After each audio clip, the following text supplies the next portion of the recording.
Hello and welcome to another video from fantasyfootballscout.co.uk. My name's David. My name's Andy. And my name's Az. Hello and welcome back to some of you. We had a few audio problems earlier, and it's a bit of mayhem in the football world anyway. So I think that everything that was going on at Anfield right now has just kind of sent shockwaves throughout everywhere, and knocked out all the microphones that we had access to a few minutes ago.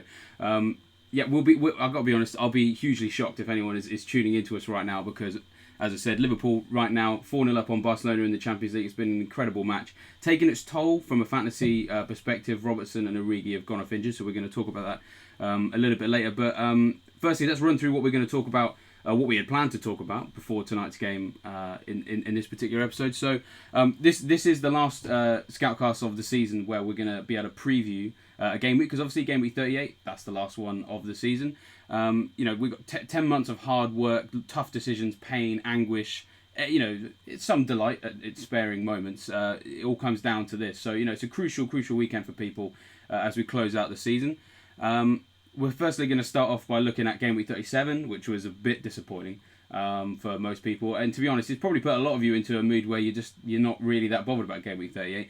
But as I said, we still have some talking points. You guys have sent in some great questions. We're going to do this as we usually do, split in between a player, a team, and a talking point. Our player this week, obviously, is Son Heung-min. Everybody's got him, haven't they? And he's suspended for the final game of the season. So who do we replace him with? The team that we're going to look at, we're going to look at Wolves, and with a slight look at Liverpool in this as well, because obviously that's the fixture they're playing in. Because a lot of us have triple ups on Wolves players, right? But an away game at Liverpool, final day of the season, a little bit unpredictable. So lots of people asking about that. And then we're going to talk about lots and lots of different questions about strategies for the final day of the season, and that is going to be more of a quick fire question round because there's so many different things to cover there, and we're just going to try and tick all bases we can on that particular subject. So let's find out how we got on in game week 37. And normally we do this in numerical order. That would bring me straight back to myself, and I've been talking way too long. So I'm going to go to you, Andy, to see how you got on in game week 37. Yeah, as you kind of alluded to, it was rubbish. Rubbish game week. Son holding Spurs players since wildcard has been awful. I think looked at the fixtures, went for it, and I'll do it every time with the fixtures they had. Wasn't expecting them to get through the Champions League against Man City, and it's just all gone wrong. Like held on to Son. I think he's like got maybe one or two attacking returns in the last 11 games, and then for him to kick out like that and get a red card, which also then makes you think, well, that's going to be tough for them to get a clean sheet. This is for those of us that have tripled up. And it's going to be hard for them to get any attacking returns. And I had Ericsson as well. So my three Spurs boys got me 3 points in total. And I've held Lacazette in the hope that he could even do something against Brighton. He couldn't. He's just been really disappointing. Aguero blanked.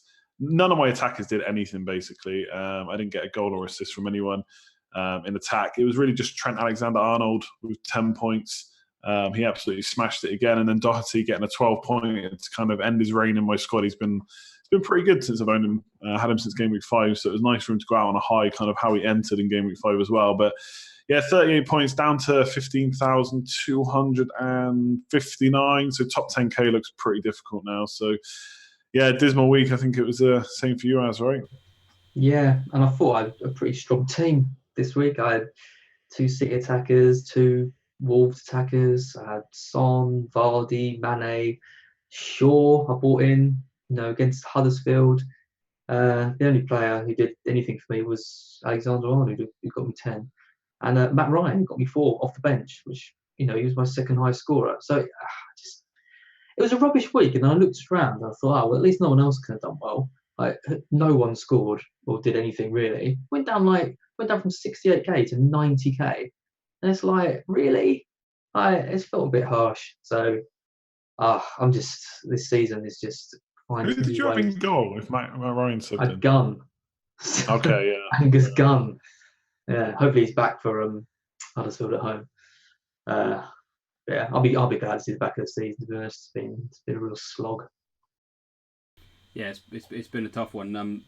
I didn't have a particularly great game week either, and I know a lot of people were particularly shocked because I went for quite a bold move I went for a -8, which I think is my first of the season. It probably is, and my first in a long time. I just I looked at where the position I was in. I had no Man City players, and that was kind of my biggest concern last week. And I initially thought I was just going to get Sterling and Shaw in for Trippier and Eriksen, but as I read more and more about Hazard, I really liked the look of getting him in. But I still wanted to get Sterling as well because I was concerned about how much he was owned in the top 10k. Obviously Aguero was owned by even more, but I kind of just fancied Sterling a little bit more. And I think I was 9k, and because a lot of the well-owned players in the top 10k, a lot of them I didn't have. I felt like I needed something kind of bold to either stay in there or push up and maybe go for top 5k, something like that. So I went for the -8, and Hazard basically is the reason why it wasn't a huge red arrow, because I had a lot of the same disappointments as you guys with my Wolves players, with my Liverpool players, because I got rid of Sallow as well. I was the only one who did really anything. I don't have Trent Alexander-Arnold. Vardy didn't come in against Man City as I was hoping he might. So really it was all just about Doherty and Hazard really. And so it was a red arrow, but only 2k in the end. I went down to 11k. And on Saturday night, when I had something like 6 points from 8 players to only drop by 2k, I'd have taken that if you'd offered that to me Saturday night. So I saw your team last week, and I thought it looked like you had a few problems. And I saw you to the -8, and I thought actually they look really solid transfers. I was quite happy when I made them. Yeah. It's good. Your team looks better, I think, for the final week as well. So I think it should. I think they were good moves. Yeah, I mean, the opinion was largely split on social media. Some people were saying, "Oh, yeah, they look really great," but other people were like, "You've gone mad," and maybe I had. I mean, both. yeah, exactly. I mean, that's the thing. I I mean, did think it was a bit mad for, especially because I think you got rid of Salah, right? Yeah, I did get rid of Salah. Because you were saying last week. Oh yeah. Yeah, no, I know. Yeah, because we were kind of saying Mane is over Salah, and you're like, no, I think I'll keep Salah, and then a -8. I thought he's gone nuts. Yeah, well, I mean, I think that pulls it back to what you were saying as about even the people who've had a good season, like we want it to end as well. Like it's getting to our head now. That's the thing. I got to a stage where I've made part of the reason I did it was just because I've played quite safe this year. I've made a lot of cautious decisions. I've held on to players, been patient longer than maybe I could have done, or I've played a very patient game, and I kind of I don't want to say I got bored of it, but before the season ended, I thought, well, why not have a go? I mean, I'm guaranteed to have my best ever season. I already was before 37 because. I'm 9k, and you really have to mess it up big time to drop out of top 25k in that sort of position with 2 game weeks to go. So I thought, let's just give it a go, and it didn't go as well as it could have done. But I'm happy with how Hazard went because to be honest, I mean Hazard was the one in the end when I did the captain sort of research that he was the only one really that stood out. And obviously Sterling didn't score, Aguero didn't score, Salah obviously did, but it was just 1 goal. So, I was quite happy with what I did there. And as you say, I'm fairly confident of what my team looks like for this final game week. And while Sterling didn't deliver for me in the Leicester game, I think he will in the Brighton one. So, that covers everything that happened in game week 37. Just to anyone who wasn't watching the Champions League, Liverpool have now won the game and are in they've won the semi-final. It's just incredible, which has a massive impact on FPL. Wijnaldum and Origi getting through against Messi and Suarez is just ridiculous. And I'm not even sure how that's just happened. Although to be fair, I didn't actually watch the first leg, but everyone, even non-Liverpool fans, were saying they were the better team. Yeah, for large parts of it, and 3-0 was probably a little bit flattering. So. Charges on, they can still get the league as well. Yeah, it's incredible. Wow. I mean, a lot of us are we'd looked at Liverpool and thought, well, there's no way they can get through this, and that might have helped the fantasy assets. And we're going to talk a little about Liverpool a little bit later, but there's the possibility that Man City go 3 or 4-0 up against Brighton, first half, and then Liverpool know that they can't win the league, and maybe a few players get brought off managed minutes for a much bigger game in the Champions League final. Absolutely crazy, and live breaking stuff as well. So we're reacting to it too. So we'll try and be as insightful as we can, but it has just happened. But let's get on to stuff that we have actually planned to talk about, and let's talk about our player that we're going to talk about this week. Everybody's got him who's still playing the game. That's Son Heung-min. Everyone was fuming on Saturday as he did something very un-Son-like. As you're going to take this one, the idea is here. What are we going to do with him? Yeah, that's a good question. And this was by far, I think, the most popular question we had. FPL Brent asked Son replacements. Do we Do we just go for Pogba, nice and easy, or do we, rework our teams a bit and get Sallow in? David O'Connell says top replacements for Eriksen and Son together. I don't have Sterling, so I'm thinking of getting him in, or Fraser back on form. Wilhelm and James Mace both just say Son replacements. Who do we go for? Very direct. Yeah, so I mean that is the key question. I think I was looking at maybe benching him anyway this week, and because I've got other players who have come in, and there's so few options that I like the look of for this particular game week that I find this question really, really tough to answer.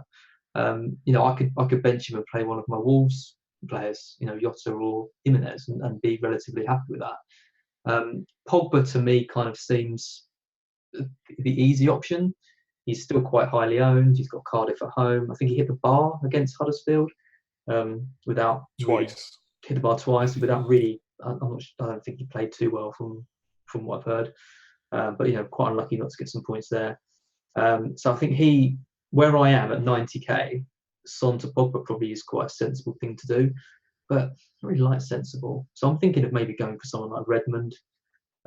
He played 45 minutes against whoever they played, or West Ham. They were awful in that game, so he should be back in, out of position against Huddersfield at home. Last home game of the season. Hopefully get a few goals. Or someone like Dele Alli, but then what's going to happen in the Champions League? Is he even that good for your team this year? Not really. Or Fraser, like FPL Brent mentioned. But it just away at Palace, it just doesn't really appeal to me. I don't know. I'm really struggling with it. What do you think, Andy? I find it so hard to know who to get in. Yeah, I think it kind of coincides, at least for me, for doing what I would consider badly at the moment. I find it much harder to make decisions when I've not done well. It's almost like I can pick faults with players about why I shouldn't bring him in, but not necessarily think of good reasons why I can. I think Pogba's an interesting one because Man United were so bad against Huddersfield, so bad, and you've got to wonder what's going to pick them up this week to play any better. The camp is just not right there. Martial, again, there's more talk about Solskjaer not being impressed with him. There's that clip of Luke Shaw just jogging back, not trying to get the ball back and stuff like that. No one's really working. As Gary Neville said, the team's not very easy to like right now. But it is the last home game. You think if they were going to pick up at all, maybe it would be the game at Old Trafford. And Pogba, as badly as he and the team played, like you say, did hit the bar twice. And he's on penalties, which is always going to help. And you would imagine he's not going to get dropped. And the one thing I guess this week to do, I mean, you should do this every week, but this week in particular is listen to the press conferences because managers are actually, especially when there's nothing to play for, they're actually quite a bit more open about who's going to play and who's not. So Solskjaer already said last week Mason Greenwood would have probably played if he had been fit. And, with Martial now, that could happen. So I don't think he's going to bench Pogba, but I guess listen out for stuff. So yeah, Pogba's good. I think Fraser's a really good call. Combined expected assists and expected goals is 3.39 over the last 4 matches. And I've actually written down 3 kind of non-big team games where I think there could be goals. Last day of the season is so hard to predict. But I think Palace and Bournemouth could be goals. I think Palace haven't been that great at home from what I was reading. And Bournemouth, I always target them for goals, and they can also turn up on if they want to. It's just whether they'll turn up on the last day of the season away from home. So I quite like that game. Fulham and Newcastle. Mitrovic against Newcastle. Babel's doing all right. Fulham's last game of the Premier League for a little while, maybe. And Newcastle, they just scored 2 goals against Liverpool, and Perez and Rondon up front have been doing really well. So I think that could be quite open. Again, Newcastle's safe now. I don't think they're going to sit back and defend against Fulham on the last day of the season. So that could be a good one to go for. And then Watford and West Ham, maybe. I know Watford have got one eye on the FA Cup. It is a week's rest, so that could be good. So I've got Redmond listed down there as well. And I also think if you think Spurs are knackered, and they're going to be more knackered after the Champions League, Richarlison and Sigurdsson could be as good as anyone. Especially Richarlison, quite a few shots in the box over the last 4. So I don't know if you've got anyone, David, that you're kind of like really looking to go for, or just a whole list like me. But I think there's some options out there. I just don't know which one's the one right now. Yeah, no, I think that the key thing here really is that, like, the options that are available, you are going to have to leave his price point. I think that's the key thing, is that there's no one who really stands out who's the same price you can just make the straight switch to. And I think that, a lot of people have 2 free transfers this week, for example, but a lot of people don't. And, if you've got to get rid of Son and you're looking at signing Fraser, you're going to be sitting there with possibly, 2 or 3 million on the final day of the season that you're going to stare at and think, well, I should probably put that somewhere. So, it might sort of depend on what you want to do elsewhere. Because, what I've just put up on the screen is midfielders over the last 4 matches and, what they've been doing in terms of attacking threat. We sorted this particular table by shots in the box. And as people can see, I'll list through some of them now. Just none of them are in the same price point at all. So Salah's top for that, 13.3. But obviously, you'd be making a heck of a switch if you can get Salah straight in for Son, and a lot of people may already have both. Jota's actually been doing not too badly as well. He's had 16 shots in the box as well. But again, it's sort of that's a tricky one for a lot of people, because either you've already got him or you might want to get rid of him because you're a bit worried about that Liverpool game. De La Feu is up there as well, as is Richarlison, as you just mentioned there, Andy. He's up there for lots of shots in the box with 11. We've got Antonio as well. We've got Redmond, Hazard, Anderson, and Bernardo Silva. So a lot of the people that people have been bringing up in the chat, that's pretty much all the players we just listed there, the most active players in terms of shots in the box over the last 4 matches.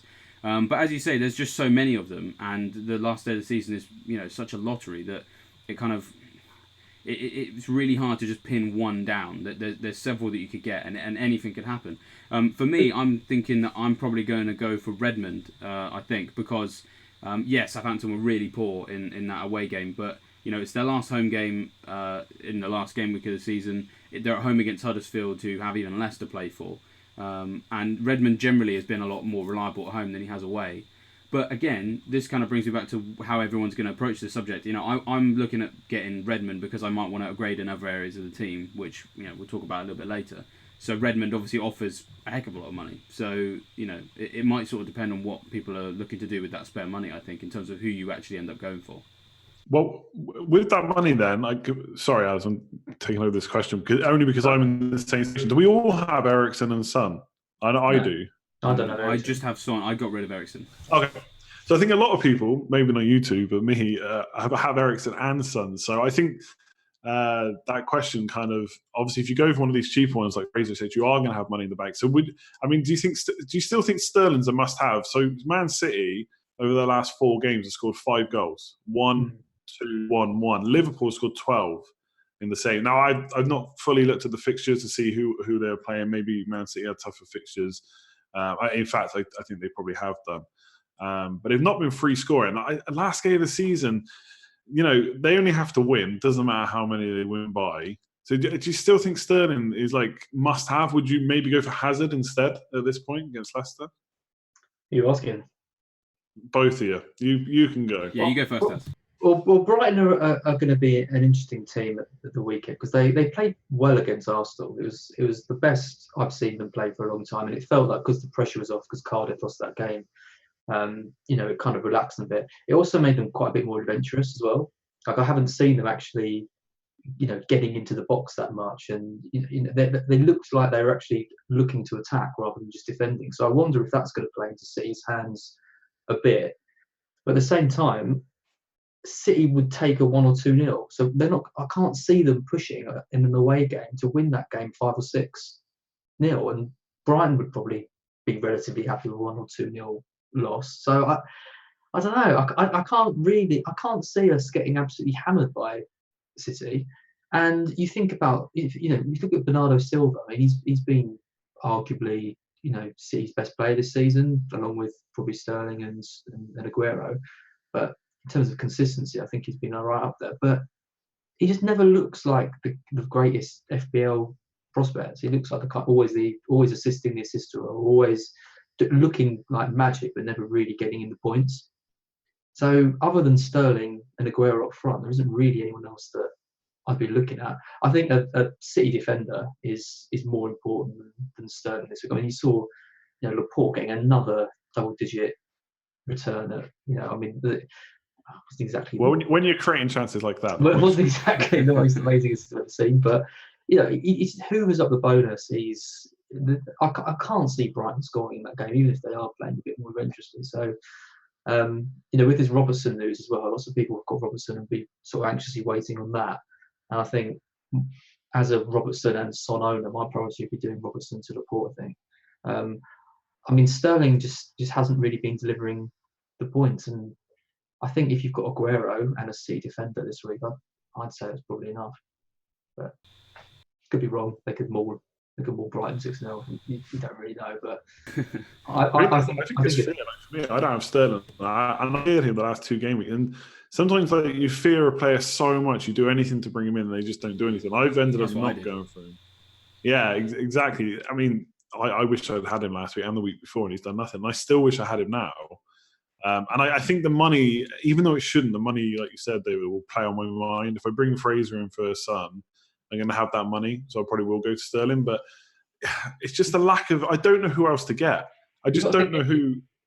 Sorry, no, go on. Yeah, I know there is no else. Yeah, I think the thing is that like any other week of the season, Sterling can blank, and then you're like, oh, at least I've got him for the game after that.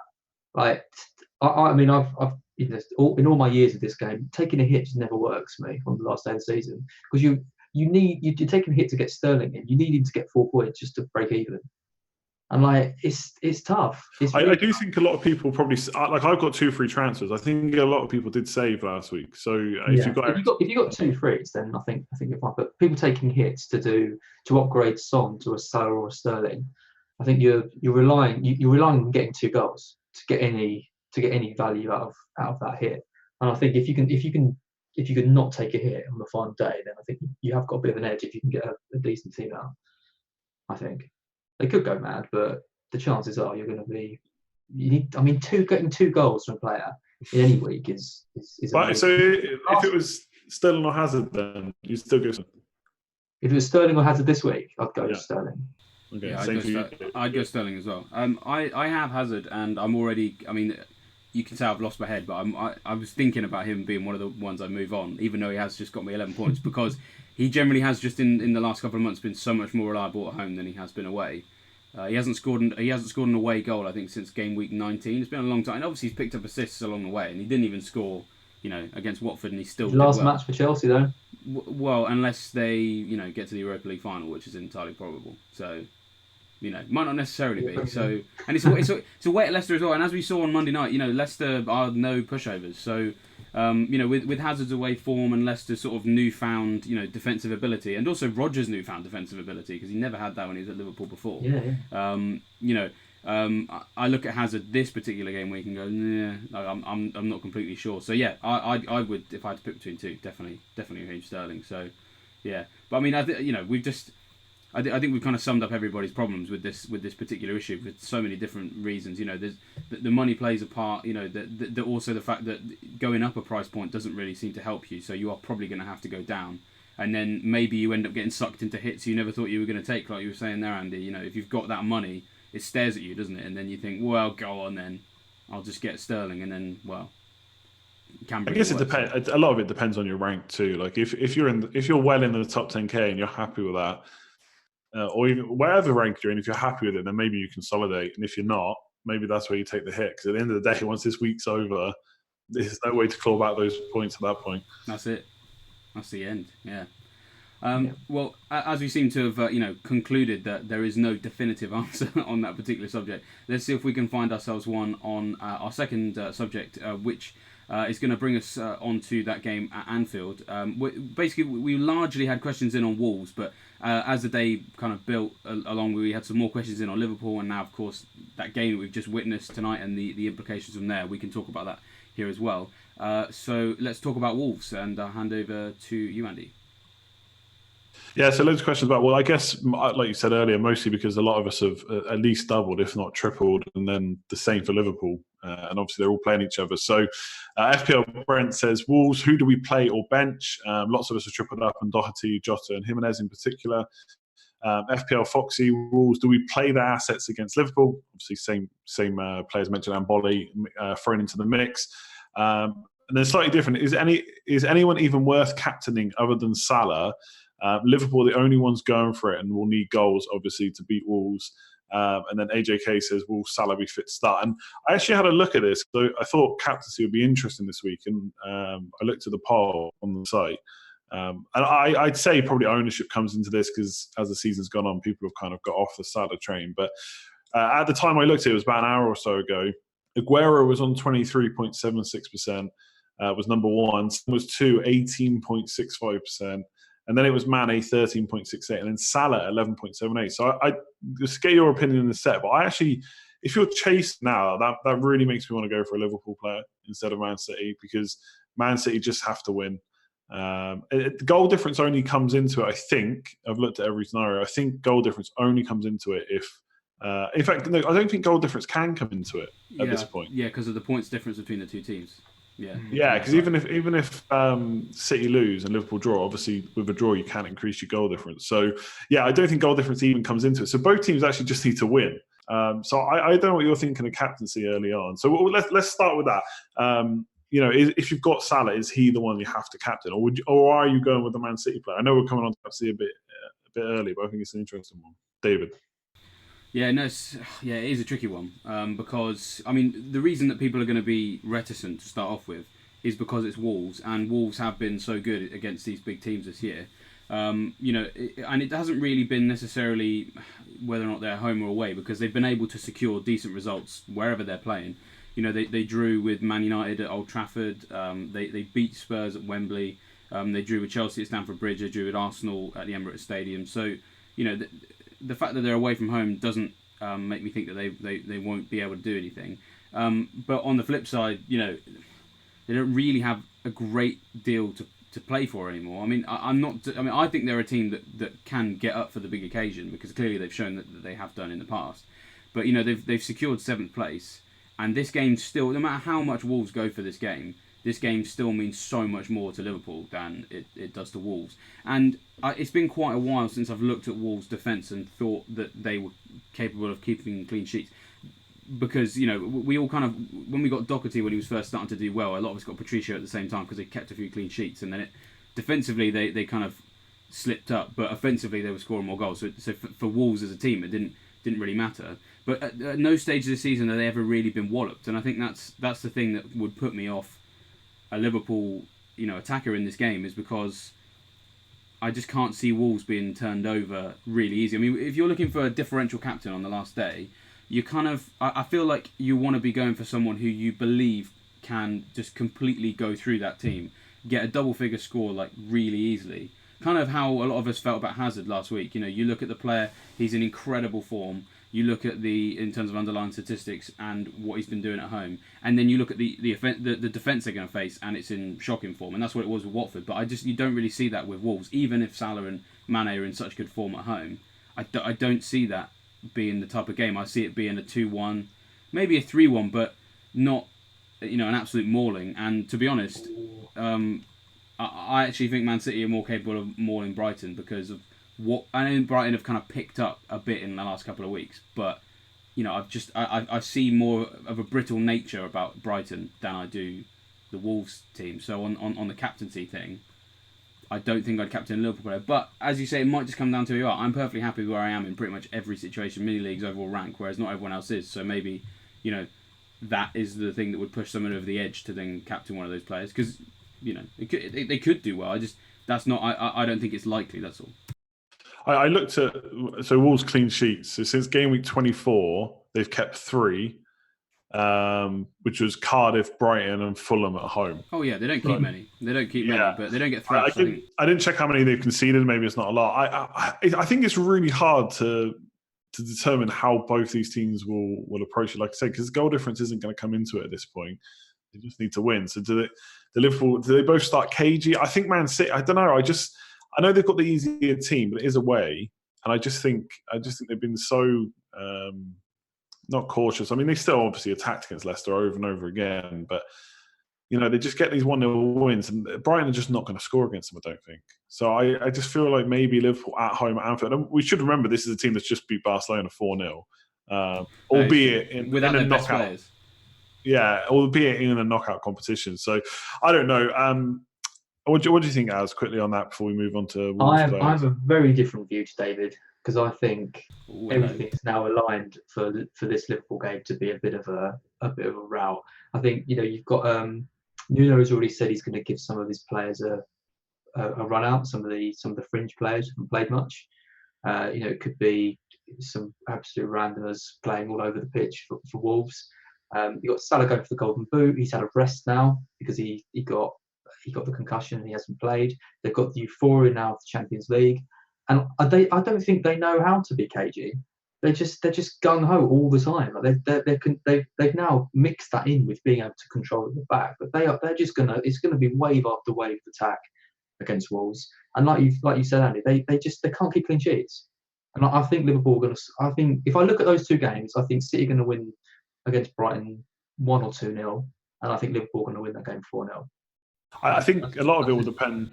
A lot of it will depend, I think, on which one of those two teams scores first, because as soon as it happens, that's going to go back to the stadium. That's one thing Wolves are really bad at is when they concede the first goal, they're rubbish. They don't really know how to chase a game, and they're a great team, but that's the one area I've spotted this season. The second they concede a goal, they don't really know what to do, and that's when when we've had those games where Doherty's come off in like the 58th minute because he's thrown Traore on. It's normally when they've conceded first, and then that's kind of the dice that he rolls in. It never works because Traore he's not really a footballer; he's a sprinter. So it's it's one of those. I mean, on the subject of the Wolves team, I get what you're saying. He's mentioned that before, but I kind of feel like he did that in the last game against Fulham. Because that makes more sense. Because I feel like Nuno I think Nuno knows the importance of the occasion. Wolves do strike me as a team that know that they can play a role in deciding the title. And I know that if Man City beat Brighton, which we think is quite probable, then it doesn't really matter. But if there's any chance that Wolves can have a say, I think they'd love to have a say. And for that reason, I can see him respecting the occasion and not starting Norris in goal. Because basically he didn't even start Norris for that game he said he would use him in, and then he brought him on as a sub with literally like 15 seconds left. And then the same with the defender Kilman. I don't know what his first name is, but he's got a great surname. He used him in that game as well. So I got to be honest, away at Anfield in a game that could decide the title, does Nuno really just play some nobodies? I think he plays his best team. So I agree. So I suppose the question is, as we've been asked a load of times, have you both got triple up on Wolves? Doherty, Jimenez. No, I haven't got Doherty. I'm double up. I don't have Jota. So we've got two tripled up. Yeah, we've got two very different double ups. So. All right. Well, let's take it from the point of view of triple up because I think a lot of people have done that. So which I'm benching Doherty. I think. Yeah. Definitely. Yeah. I just think attacking potential, yes, of course. But I'm also playing two Liverpool defenders if Robertson comes through. So I'm obviously hoping potentially Liverpool get a clean sheet. But are you playing your attackers, Jota and Jimenez? I think I'm going to play Jota. Just looking, I mean, if Robertson's out, then I'm going to prioritise Laporte for Robertson rather than doing Son to a midfielder I don't really want.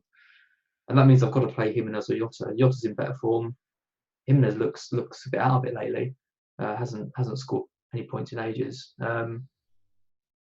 Yeah, I mean it's a little bit. I think Liverpool will keep a clean sheet. I think they will. Do well. But an out of position midfielder can always return. So I'm not that annoyed to be playing Jota. But if I didn't have Robertson or Son, then I would definitely be benching both of them if I could afford it. And I suppose if Wolves can nick a goal, which there's no reason they can't, they have done well against top six. It's not like Robertson and Trent have got no other ways of getting points. Well, no, exactly. So Doherty as well. I think if you have got Doherty and you have to play him because of injuries or suspensions or whatever, then he's not the worst. He's a wing. He's basically a winger. Like it's not exactly. He can always get an assist or a goal, so I wouldn't be too worried. But I think there's probably going to be better options. Yeah, I'm benching Doherty because I've got Bednarak who plays Huddersfield at home. Yeah, so I'm just taking I almost want to say a risk because Huddersfield have actually done okay in the last couple of games to play him. But yeah, I'm the same. If I had to play Doherty, I wouldn't take a hit or something to not have to do that. What about you, David? Are you playing any of your Wolves boys? Yeah, I mean Doherty, I think definitely on the bench. If I had Jota, I'd be tempted to sell him for Redmond if I had the transfers, and I mean of course he had the money, it's cheaper, but. If I felt that was a decision I could make, I probably would move him on because he's generally not been as good away from home as he has at home. We did a little bit more on that in the notes we did on the Fulham game, just talking about how basically Jota just shoots a lot more and effectively scores a lot more in the Molineux games than he does away. Jimenez is the one who I don't have Jota, who I think is more problematic because, as has been sort of documented, he hasn't done as well recently, seems to have fizzled out a bit. But he is still shooting quite a lot, so this is sort of, why it's a tough decision, because you look at strikers in the last 4 matches and how often they've shot in the box. He's still up there with, a lot of the key players. He's had 11 shots in the box. Basically, only Wilson, Lacazette, and Kane have had more shots in their last 4 appearances than him. And his XG has been really high as well. He is third best among forwards for XG of 2.92 in that period. So he's still having really good chances. But the issue with him, and the reason why he hasn't been returning points, is because he's just not really converting those chances. So, of his 11 shots in the box, just 1 has been on target. And, that's basically the worst of any of the players in the top 10 for shots in the box, or joint worst for accuracy with Lacazette. So he's not really been putting them away. Then for XG as well, his XG delta is, so he's minus 1.92 because of the nice chances he's getting. He's not putting them away, and basically no forward has a bigger negative in terms of their XG delta than him because he is missing those chances. So again, it kind of comes so on Jimenez for me. I think it comes down to, obviously you have to factor the Liverpool defence in there.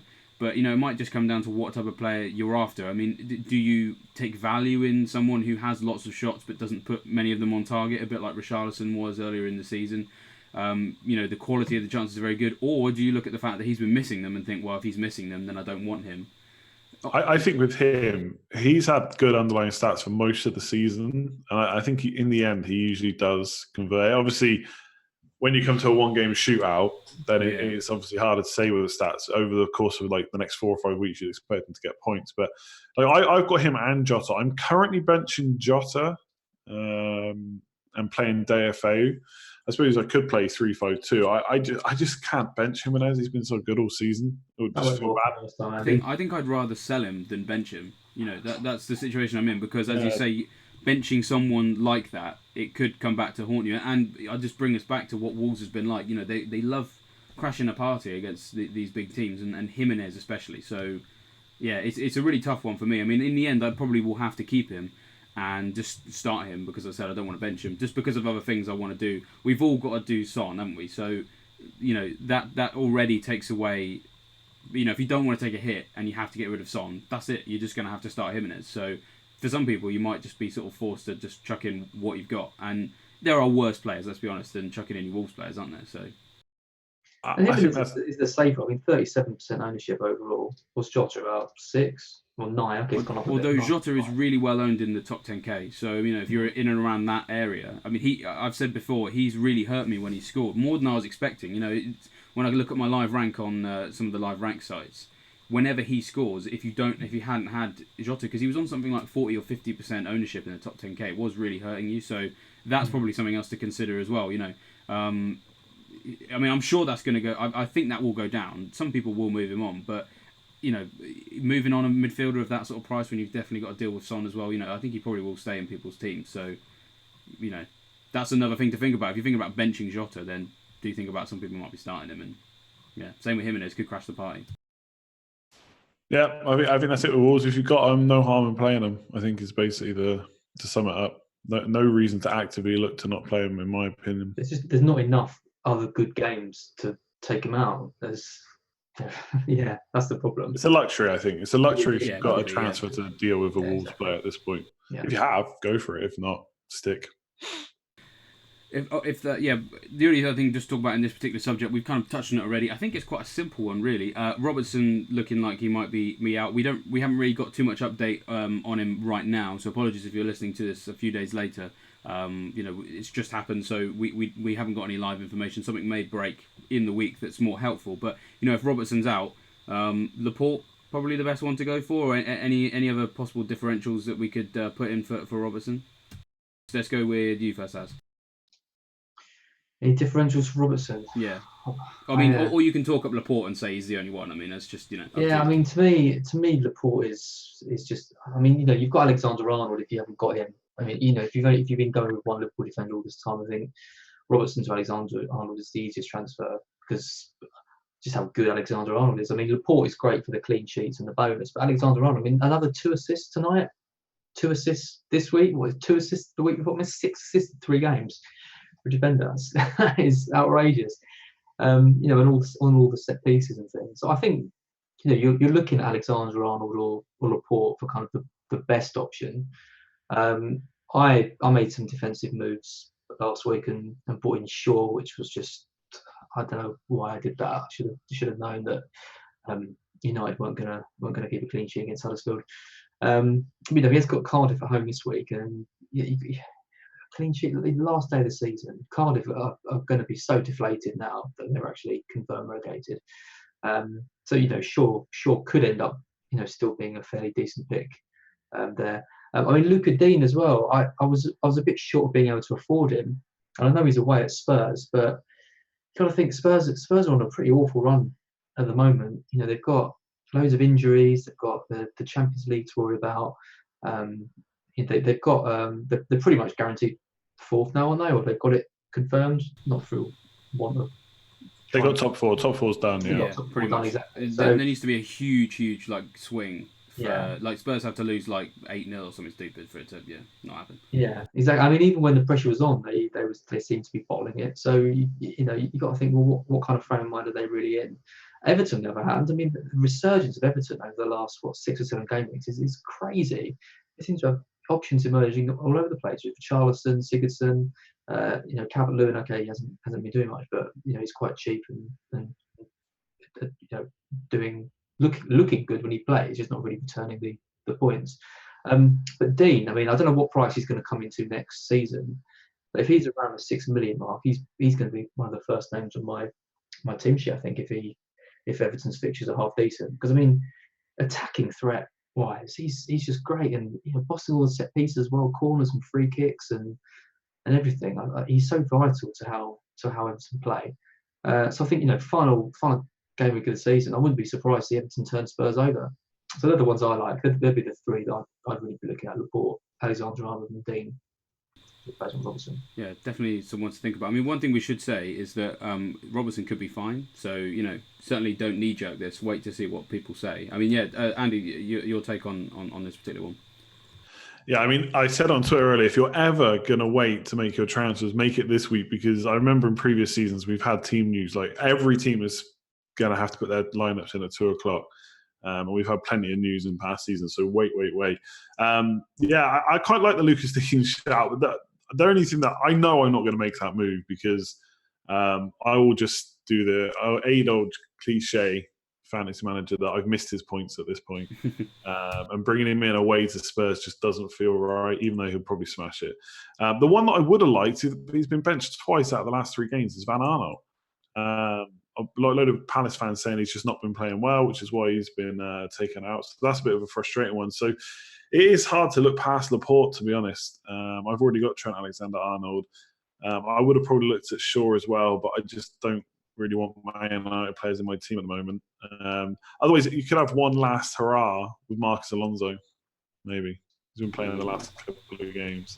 But it is an away against us. So we just scored against Man United 2 games ago. So maybe one for old time's sake. But yeah, I know it's rubbish coming on here and saying this. I'm struggling to see somebody who I think is super attacking. I want someone with a big score really on the last day. Like we saw Van Arnold and Robertson get 18 pointers last year, and I'm struggling to see where that is, to be honest. Maybe one of the Spurs fullbacks, but which one do you pick? I know, that's it. And like you're asking for differentials, but I'm really struggling to be able to pick any out. I mean, it's a lottery. I think that. Because, to be honest, I mean, would either of you predicted 18 points for Van Aanholt and Robertson going into that final game of last season? I know that Van Aanholt was in good form, but Robertson's hardly renowned for his goals, and that's what made the haul so big. I mean, 18 points for defenders are pretty rare, so I wouldn't predict it. I mean, to be fair, Laporte is probably just as good, right? If we think it's going to be low scoring, then he's good for bonus, probably going to get a clean sheet. Yeah, okay, he's not going to get an assist like the one he did for Company, but he's got goal threat as well. I think, to be honest, even like kind of talking out loud now with you guys, it's probably overthinking, not just to bring. It's too easy not to get. I mean, if it goes wrong, it's logical.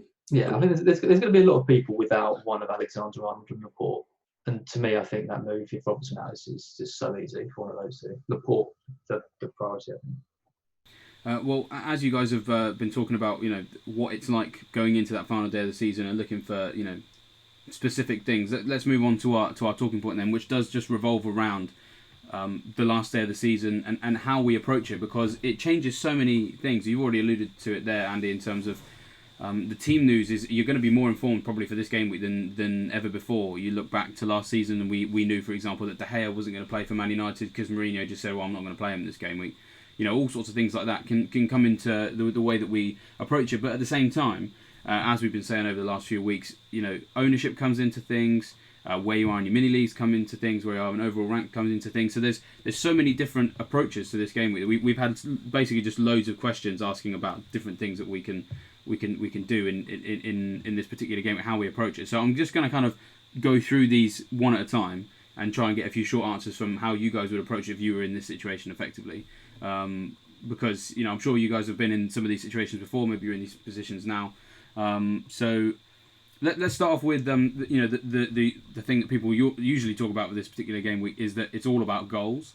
So AJK has said, it's the last day of the season, seems to be renowned for loads of goals. Should our transfers actually be focused on striking and so attacking midfield players, effectively forwards and attacking midfield players? Are they the type of players that we should be looking at for this game week? Bearing in mind that usually clean sheets are a little bit harder to come by. So let's go to you first, Az. Yeah, I mean, they're normally the transfers you want to make in any stage of the season is prioritising your attackers over your defenders. I think, with City and their defensive record and the fact they're playing Brighton away, if you haven't got any City players, then I think you could make a case for prioritising one of those, because you're pretty much guaranteed 6 to 9 points for kind of whoever you bring in. And I think, like we said earlier on the Scoutcast, it's really tough to be able to pick some standout options across the teams. I mean, it just depends where you are in the rankings. I mean, if you're looking for a player to make up a load of ground in the mini league, you need to bring in an attacker, like I think, and captain them. You need to hope that you just get a lucky hat trick, and everyone else blanks, and you climb the rankings. But I mean, who's going to do it is the question. I quite like the West Ham game against Watford, because Watford have got the FA Cup final. West Ham look like they're kind of back on it a bit, and Arnautovic looks like he could potentially be an option. So I mean, someone like him could come in and do quite well for you. But yeah, I think to answer the question, I think you do need to prioritise the midfielders and attackers. I mean, you've now got 37 weeks of data to look at, which could help. You pick a gem, but it's not just about getting. If you're taking hits, you need two returns. It's really, the last day of the season is really tough, and sometimes not doing anything can actually be better than doing something. How boring an answer is that? No, it's very insightful. I mean, Andy, what do you think on this subject? Yeah, pretty much the same. I mean, if I was going to bet money on someone getting a big score, yes, the defender can get it, but I think it's harder to pick. So I would go for an attacker if I was looking to make up points. I still, same as last question, I still think Laporte, you could argue, has got a big score in him, but I just think it's more interesting to go for the attacker. And I unless Robertson was definitely out, because he's such a big part of my team, I just wouldn't. I've not even looked at defence as an option to change this week. I'm pretty happy with it. And obviously, Son's kind of done it for me. So I would prioritise attackers. Yeah, for sure. If I was looking to go different this week. Nice one. This next question I really like, because I found myself in this situation last season, and it went really badly. I was in a mini league. I had a 20 or 30 point lead for the final day of the season. Some of you might remember, because I think it was my first Scoutcast ever was just after 38 last season, and I lost this mini league because I didn't have Robertson, I didn't have Van Aanholt, and it just blew up in my face. And so there's a lot of people out there with leads that are kind of, 20-30 sounds safe-ish, but on the last day of the season, anything can happen. So the question is, how do you close out and how do you protect that lead? Because there's two ways I'm guessing you could go. You could either continue playing your own game and maybe go for a differential of your own, just to, good defence is a good offence, or do you try and block off what's below? I mean, we kind of talked about this a little bit last week, but when the gap is so marginal, I mean, what's the best way to protect it? Let's start with you, Andy. Yeah, protection's more difficult. I would. You've got to look. Obviously, if it's a mini league, if it's a 20-point gap in a mini league, you've just got to look at the compare. If it's only one person, you've just got to look at their team. If they've got someone big that you don't own that you can easily get in, I would probably look at protecting and bringing them in, especially if you think they're going to captain them. Like if they've got Aguero or Sterling or Mane or Sallow or one of those four, and you don't own them, then yeah, I probably would look at protecting them. It depends.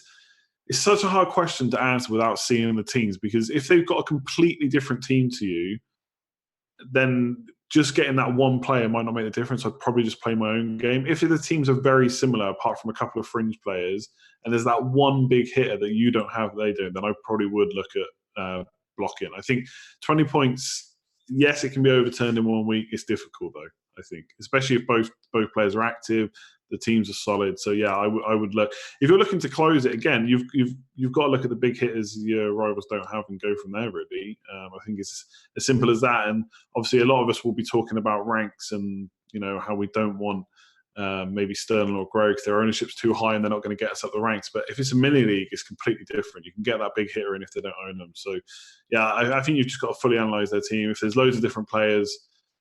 Play your own game. If it's very similar core, apart from one big hit, I'd maybe look to block if you're ahead. That's me. What about you, Ez? Well, the thing is, if you're looking at someone's team in your league and they've got a player in, you think, oh, that player could really hurt me, then it's probably a pretty good player for this week to own anyway, regardless of whether you're blocking or not. So that can kind of help you make a decision of your own transfers, just to get in the players you think are going to do well. If you see players that you think are going to get some points, it depends on what you prioritise. I mean, some people are prioritising mini leagues. People just want to keep climbing the ranks. Obviously, if you're climbing the ranks, then you need to get in different players. And if you don't really, if you're around the 300k mark and you just think, oh, if I finish 500k doesn't matter. Then taking out someone like Mane or taking out someone like Sallow or someone and bringing in kind of differential players that is the kind of way that you'll get a rank increase. Because if Sallow blanks and you bring in Redmond who gets 3 goals, then there's going to be an absolutely huge rise for you. So it's a difficult question to answer because each person sort of has individual goals and different things that they want to achieve from the season. If I was looking to close out. If I only cared about mini league and I was looking to close out a league, I would look at the players in other people's teams who I thought could do well. So not necessarily nothing to do with ownership, nothing to do with anything else. Just has that player got a good fixture? Have they got good underlying stats? Are they likely to hurt me in this game? If yes, I'll get them in. If not, then I'll take the risk and say that they won't. If I was chasing, then I'd probably look to do the complete opposite. That was actually the next question. So carry on. Nice segue. Yeah, I'll be looking at the complete opposite. I'll be looking at players who they own, and if I own them as well, I'll be taking them out and bringing in players who, something like the goals imminent table that Joe does is perfect for this kind of thing, because it's players that might be flying under the radar a bit, that are posting good numbers and look like they they have the chance to kind of explode any minute. So if anyone is looking to make up 10, 20 points on a mini league, then I strongly recommend going to the members area and looking at Joe's goal table, because that's where your maverick picks are going to come in, because they've got the stats and the numbers to support the potential point haul. Well, that's a nice little segue. I'm going to mention it now just because you've done it. I was going to do it a little bit later, but let's have a look at it now. I apologise, I haven't got a screenshot for it. I usually try to get that. So those on YouTube, if you do have membership, do go and have a look. Interestingly enough, we talked about Bernardo Silva earlier on. Bernardo Silva is now on the goals imminent table, so maybe he's someone that we could look at. Differential for a lot of people, good replacement for Son as well. Aguero hasn't really been firing too many points, but has been firing off lots of shots, so he's on the goals imminent table as well. As are Mitrovic has just kind of been perennially there for quite a while, because he's been having lots of shots and they haven't really been doing too much. Eriksen is on there, Richarlison's on there, we got Calvert-Lewin, Lacazette and Redmond as well, so a lot of the options that we've been talking about are in there.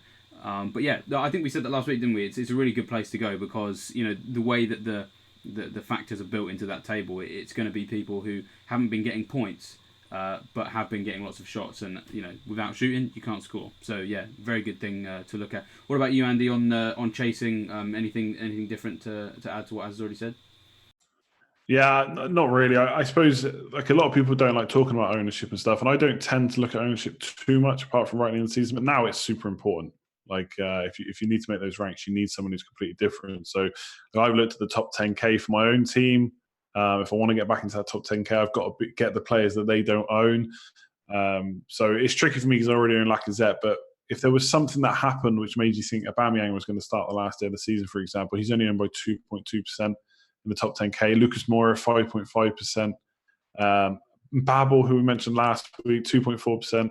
And Maddison, if you think Leicester are going to do something against Chelsea, he's owned by 1% of the top 10K. So there's some super low owned players. Fraser I quite like, who was mentioned by someone earlier in one of the questions, 8.2% as well. So yeah, you have to look at ownership, I think, at this point. Like there's no other way around it. Ranks, then you just exactly. get players who have got the best stats and the lowest ownership. It's pretty simple as that. Yep. There's one last question that we've got coming from President Giggs, who is asking about the triple captaincy. Now, I know a lot. I think we've all used ours now, but there are a lot of people out there who were saving them for Gameweek 38. Yeah. It worked well for some and not for others. For a lot of us, it's in the past, so we don't really have to think about it. But when I was looking at where I was going to do my chips, Gameweek 38 was actually an area where I thought I was going to play it. I looked at some of the fixtures, a few weeks ago, and thought maybe the Man United game, maybe the Spurs game. Lots have changed since we looked at that, but there are still people out there who saved it. So, is there anyone right now who you look at? If you just could have anyone, if you're going to triple captain last day of the season, you're probably willing to take a hit. So let's just say it can be anybody who you would be willing to triple captain this week, or maybe there's a few options. But does anyone really stand out for you? Let's start with you, Az. Gotta be Sallow. It's gotta be Sallow. Like he's the one player I think this week who has the biggest potential to score a hat trick. I can't see anyone else that I think could do it in any of the other fixtures. I think he's the one player who could come away with 20 points this week. And I'm not saying he will, but I just think he's got everything. He's got euphoria of the game. He's got the rest. He's got the golden boot. He's got something to fight for. He's got a team who've already achieved everything they want to do this season. Like to me, he's the one. Yeah, I mean, I can't really argue with that. I think any of the big. I think the way the question's posed is President Giggs is trying to get into the top 10K from 15K, which is basically where I am, and I know it's 18 or 19 points to get there.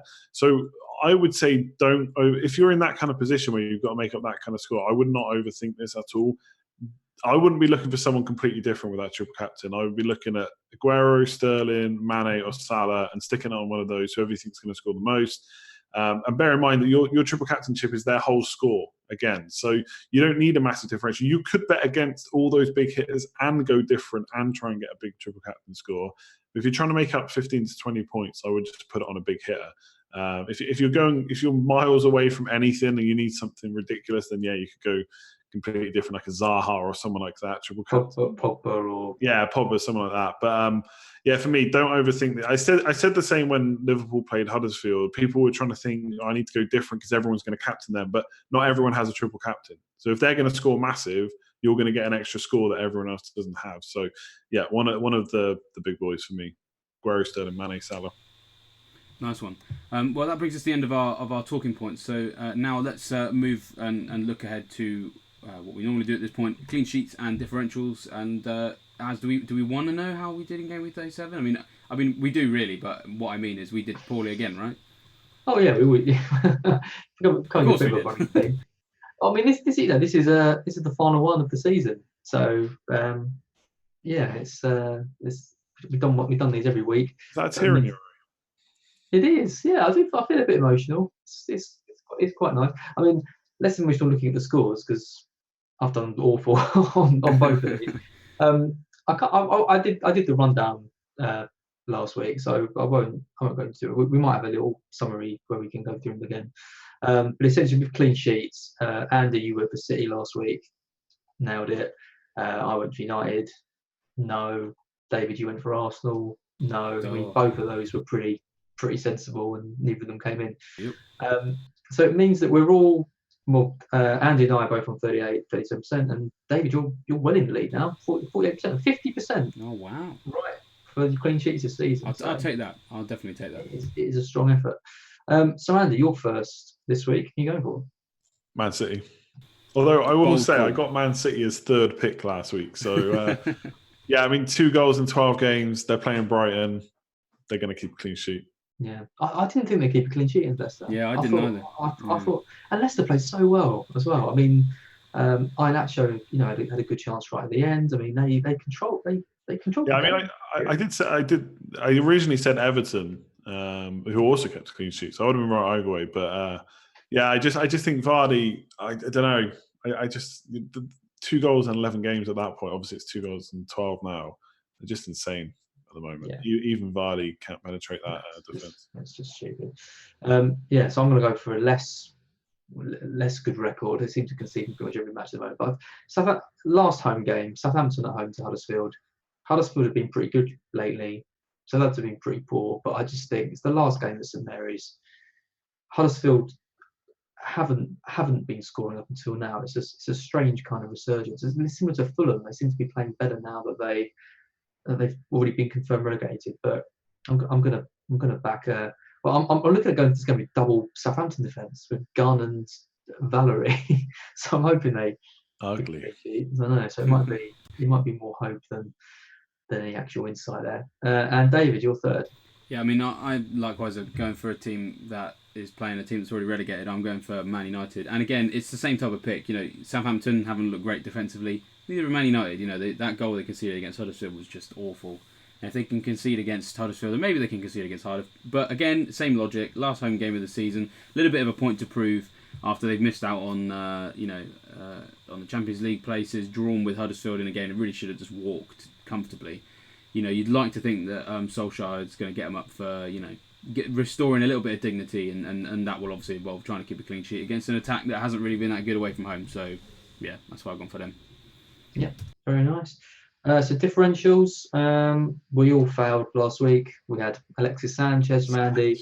It started. We weren't even going to start. He started, then went off injured again. He's gone, isn't he? He's got to go. He's got to get out of the spotlight, go and play in like Germany, Italy, somewhere. Get away. Yeah, he's just finished. I mean, it is a massive shame. So yeah, I went for Scott Dan. He didn't give a clean sheet, and you went for Calvert-Lewin, David. So I think there are three fairly decent picks, but yeah, none of them came in. It means Andy, you're way ahead of the differentials, just as you were with clean sheets. So I think you're the one to be going for this. I mean, you've had 54% success rate. Not this week again. Yeah. I said last week I would tank it with Alexis Sanchez. I'm doing exactly the same this week with my pick. Yeah, we'll find out who it was in a minute. And I'm on 30%. Dave's on 32. So yeah, none of us doing great. Come on, Andy. Come on, who is it? Well, Solskjaer said last week he probably would have played some part if he was fit. Yeah, well, he would be decent, to be honest. So I'm going to go for Mason Greenwood. I think if he's fit, he's going to play some part. Obviously, one of the key things we're going to be looking for when managers speak this week is start and not just play. But he's going to get some part. His last day of the season's Cardiff, Old Trafford. The narrative is there for him to get something, especially when it looks like Sanchez is injured, Martial's really out of favour, and in general, there's just a load of rubbish to pick from. So I expect Rashford will probably start. So maybe it's a bench. He's got to be tempted to play this for the kids, right? Like Chong. I think what is there to lose? Like you cannot get top 4 now. Europa League is where it's at. Cardiff are down as well. So yeah, exactly. He said multiple times there's players that are going to have to go. Well, let's see you put that into action and play some youngsters who are going to be there next year. So it's a massive punt. Look, that's what this pick is for. So that's what I'm going for. Yeah. Well, I was going to go for Arnautovic with mine, but he's just over the threshold. But I do like Arnautovic as a last sort of end of the season punt.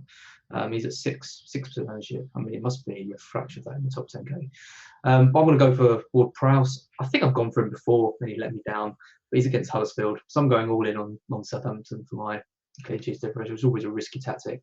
But takes his set pieces, scored the other week. He's had a good season. When it got into the England team, and he's kind of a player who's always looked like he had loads of potential, but not really quite delivered on it. And I think this season's probably been quite a breakout year for him. So hopefully he can finish the season with a bang. David, who you go for? So I've gone for Chris Wood this week. I had been looking at Barnes quite a lot earlier on in the season, so apologies to Ashley. I'm going for his strike partner this time. He's had the most number of big chances in the last 4 game weeks of any forward, which is quite exciting for someone who's at this sort of price range. Playing Arsenal on the final day of the season, and again, away from home, Arsenal really just haven't been that great this season, and nothing really to play for. They can't get the Champions League football. I suppose they can theoretically. They've got to get an 8-goal swing. They need Spurs. I think if Spurs were to lose 4-5-0, and if Arsenal to win 4-5-0, then they'd get it. But that just seems quite unlikely. And because the defence is so bad, I can just see Burnley scoring. So, and yeah, Wood's had a few returns in recent weeks. He got an assist against Chelsea. He scored twice against Cardiff. Goal and assist against Bournemouth. So he's definitely got returns there, and he's been putting some of these big chances away. So yeah, he's my differential, 1.4% this week. Chris Wood is a player who I've always liked and never owned. And every season I think, I'm definitely going to own Chris Wood at one point. He always seems to do quite well. He was at Brighton for a bit as well when in the Championship, and he was really good there. And he's really adapted. But I really like him. I think he's a really good pick. I think Arsenal are going to lose that game. Yeah, I think they will. Yeah, woeful at the moment. And that's it for the last differential of clean sheets of the season. There we are. Well, we can still talk about our transfers though, so don't worry. We've still got a little bit more to talk about. And we're gonna we always try and do this alphabetical. So I think this is Andy's team. Andy, have you benched Doherty and Jota for game week 38? Yeah, currently that's what it looks like. I'm pretty sure that's what I'll do.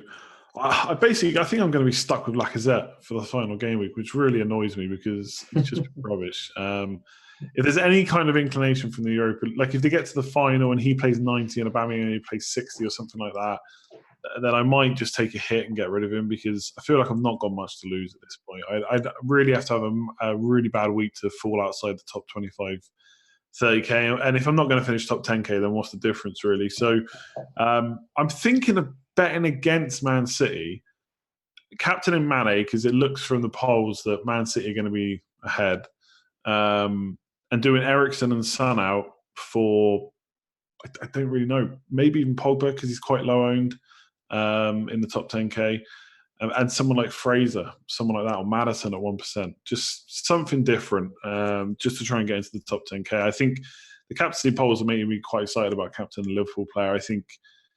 I think a lot of it will come down to who scores first. Like if Man City score first and that gets back to the players at Liverpool, they're going to be like, well, that's game over. Like the chances of Brighton coming back from anything seem pretty unlikely. So I think it's hard to call, like we said. So yeah, that's kind of what I'm looking at. Eriksen and Son out, Mane captain, and keep Lacazette because just because you'll be looking all summer just there in your team. Yeah, Zaha is the one I'd like. I just don't for a hit though. I just don't think I can do it. We'll see. What about you, Az? You still got Angus Gunn. Is that correct? Yeah, Angus Gunn. Well, I'm not too bothered about goalkeepers. I'm making a goalkeeper transfer at this stage. If Gunn's out, then Ryan will come in. I mean, he got me 4 points away at Arsenal, which I wasn't expecting. So, who knows what he could get against City when he keeps them out and wins Liverpool the title. Yeah, I mean, if Robertson's out, then it's the easiest transfer ever. It's just Robertson to report. I don't even have to really think about it too much. If Robertson's okay, then I've got a bit of a decision to make. I'm at 90k at the moment, and I just want to finish. If I can get through this season, finishing in the top 100k, I will be so happy because I was, 400k about 7 or 8 weeks ago. So I've really clawed it back. So part of me just thinks maybe go and play it a bit safer and go Son to Pogba to kind of try and preserve that a bit, but it's not exactly very exciting. I like Redmond as well, and I really like Zaha, like Andy's mentioned. So it could be Jimenez to Zaha, it could be Son to Pogba, or it could be Robertson to Laporte. I'm not really sure. And I think now with the news that, with the game that's just happened, with Liverpool winning that game, I think I might make the switch from Sterling to Mane. for the reasons captain for the reasons I said earlier.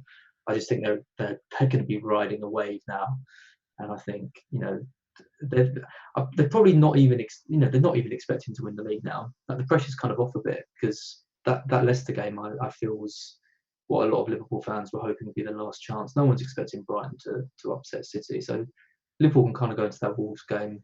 The pressure's off a bit. I just think they're gonna get quite a few goals in that game. So yeah, I'll probably join Andy and go for a Manny captain. Nice one. Apologies to those watching on YouTube. I haven't actually managed to get a screenshot of my team in, but I will take you back to what it looked like after game week 37. The situation I'm in, I sort of mentioned it earlier. I'm actually considering moving Hazard back to Sallow. I know I've sort of talked about Wolves, possibly being up for that game, but I don't really fancy Hazard away at Leicester, so he might be someone that I move on. Son's replacement for me almost certainly going to be Redmond, for sort of some of the reasons I mentioned earlier on. It's just what I do with that additional money, because I already have 1.6 in the bank anyway.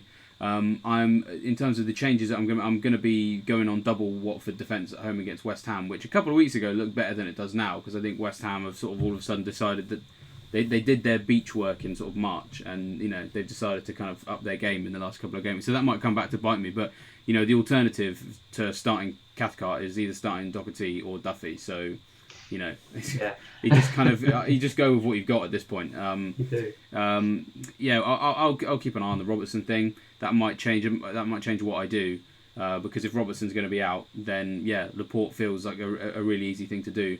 I'm almost certainly going to be taking a hit, because Son has got to go, and I am definitely going to be one of those people that is going to look at that additional money, which by the time I've sold Son and bought Redmond is going to be possibly close to 4 million. I'm going to have to put it somewhere, and I feel just about comfortable enough taking a -4. Even if it is the last day of the season. Jimenez I'm probably going to have to start, because like I said, I feel like I'm going to have bigger fires to put out, but like I said, I'm not averse to taking out Hazard, and maybe what I do, my additional money turns Hazard back into Salah. Just depends on how I'm feeling about that Liverpool game come the next couple of days. We should mention he's in concussion protocol right now, but but he'll be out of it by the time the game comes around. And Klopp has largely said that even if a player's missed training in this phase of the season, it doesn't really bother him, because he doesn't train them as much. He's doing a lot more light work, and because they're playing so often, the games become the training session. So, the fact that he's missing that training session doesn't really put me off a huge amount. And some people might look at that and think, well, you've just taken Salah out for a hit to get Hazard. Hazard's then given you 11 points, so why are you then taking him out for a hit to get Salah back? I do think like it was a bit of a mistake, for example, to take the hit to get Salah out. If I feel like Salah's going to do well in this particular game, I'm not against reversing what I think was probably a poor decision of getting him out. So I've done that a few times this year. I actually got rid of Jimenez, I think, in like game week 6 or 7, just before he then went on and got sort of 3 or 4 returns in a couple of games, and so I pulled him back in probably for a hit as well. So I'm not against the idea of bringing someone back in for a hit, because the thing is, kind of brings back to what we said at the top of the show. It's just like, this is it. This is the end of the season, and a few risky sort of calls in the position I'm in now. I'm 11k, and if I finish 15k, I'm not bothered, because this has been a hugely successful season for what I wanted to achieve this year. So why not just go for broke? That was the one player that I'd get for a hit this week. Yeah, I think. So I can't, because I've got my 3 Liverpool players. So it'd be possible for me. Yeah. Well, there'll be other people out there who will be thinking about it too. So I might do it as well. But yeah, Son to Redmond is the only thing that's definitely... In terms of the captaincy, I don't really know. I've actually got it on Sterling right now. But again, I'll just have to see. I do so much more research between the Tuesday and the deadline that I'm sure I'll change my mind 4 or 5 times. But currently on Sterling, maybe Mane. We'll see. That brings us to everything that we were going to talk about tonight. Apologies again for the delayed start. Those of you who were watching the Liverpool game probably didn't even turn up until halfway through, and for that we completely forgive you for, because I'm sure that was a lot more exciting than what we've brought you. We should just say that this isn't the last video of the season. We're going to be having our captain video later in the week. We'll have our team news. I think we'll still be doing that on Friday. Obviously, we've got a Sunday deadline, but most of the press conferences we'd imagine would be on the Friday rather than Saturday. But of course, we will let you know if any of that changes. So do keep an eye on what we put out on social media and on the site, updating you on when those videos are going to be. And we're not completely confirmed yet, but we're thinking about doing a Scoutcast after the final day of the season, possibly on the final day of the season in the evening. We'll let you know a date and a time. just to kind of review the year, react to that final day, because I'm sure there'll be plenty of things that could go right or go wrong for so many people, and then but also just to look back on the season in a more kind of long-term sense, pick up any lessons that we've learned for next season, maybe talk about price changes for next season, who we think is going to go up, who we think is going to go down, that sort of thing. So we'll let you know when that's going to be. So don't worry, this isn't the last that you've seen of us for this season. So with that, it's goodbye from me. Good night. Goodbye. Good night all.